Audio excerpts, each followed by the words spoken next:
We're just days away from the start of a new year, and yet, in the U.S. territories of the Caribbean, American citizens say they are still dealing with a painfully slow response by FEMA when it comes to recovering from Hurricanes Maria and Irma. Those hurricanes, which flooded and leveled parts of Puerto Rico and the U.S. Virgin Islands, hit more than 2 years ago in September of 2017.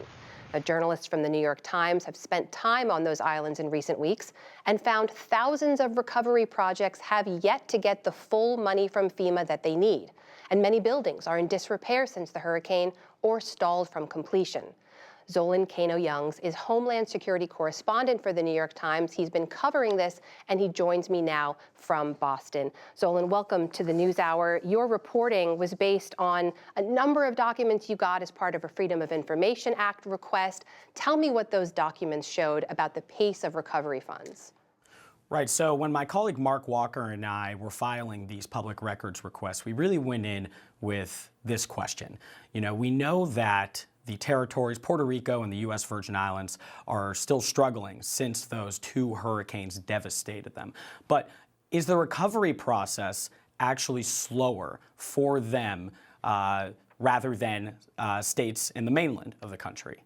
We wanted to know that specifically when it came to federal funds, whether or not there was a system in place that made it harder for the territories to receive that money so that they could expedite their repair and be resilient for the future. So we focused on critical infrastructure projects, schools and hospitals, roads, the things that you need really, for your home. And what we found is that the system for those projects was cumbersome and often complex, and often resulted in a debate between FEMA as well as the local government over how much FEMA would cover and how much the local government would cover.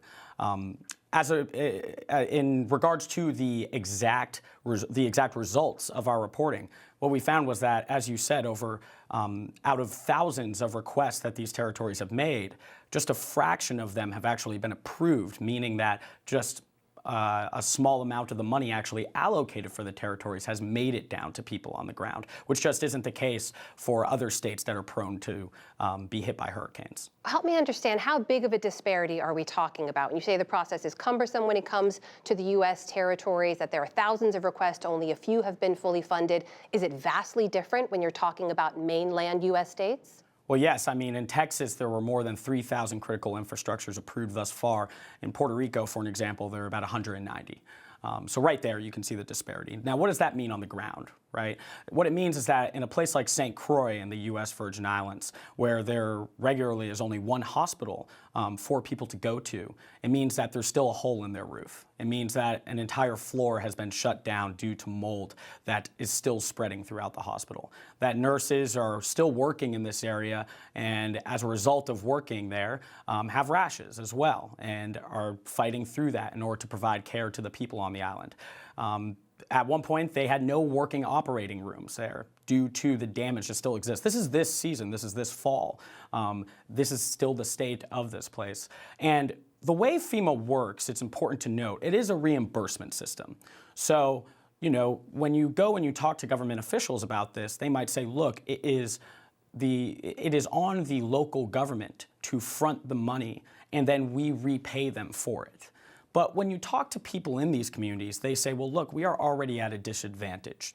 Financially, you don't receive some of the same grants. For a hospital, the Medicare system is different. We're already at a disadvantage that way. But then you add on top of that the FEMA funding process for these territories also is different.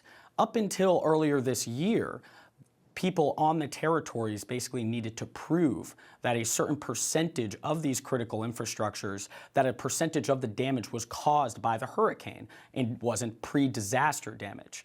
Congress acknowledged that that was leading to delays and allowed FEMA to waive that requirement. But it still took months in order for them to come to an agreement with the local government and decide whether or not they would just partially repair or completely rebuild some of these facilities.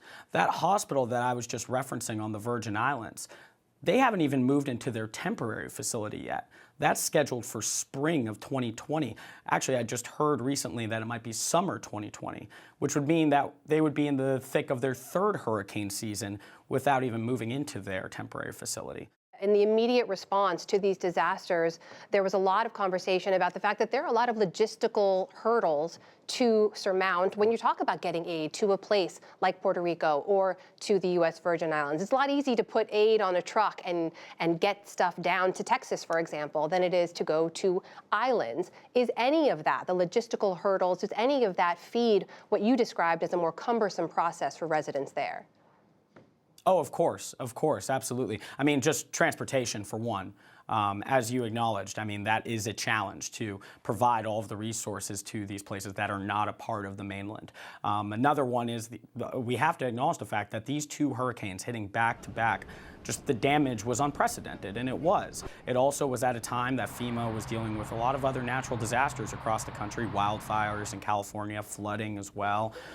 So absolutely, and when you talk to certain local officials in the territories, they would say, look, there were some things we just didn't know. Also, we have to provide paperwork for this process, some of which got damaged, and some of our employees tasked with this were forced to flee as well as a result of the hurricane.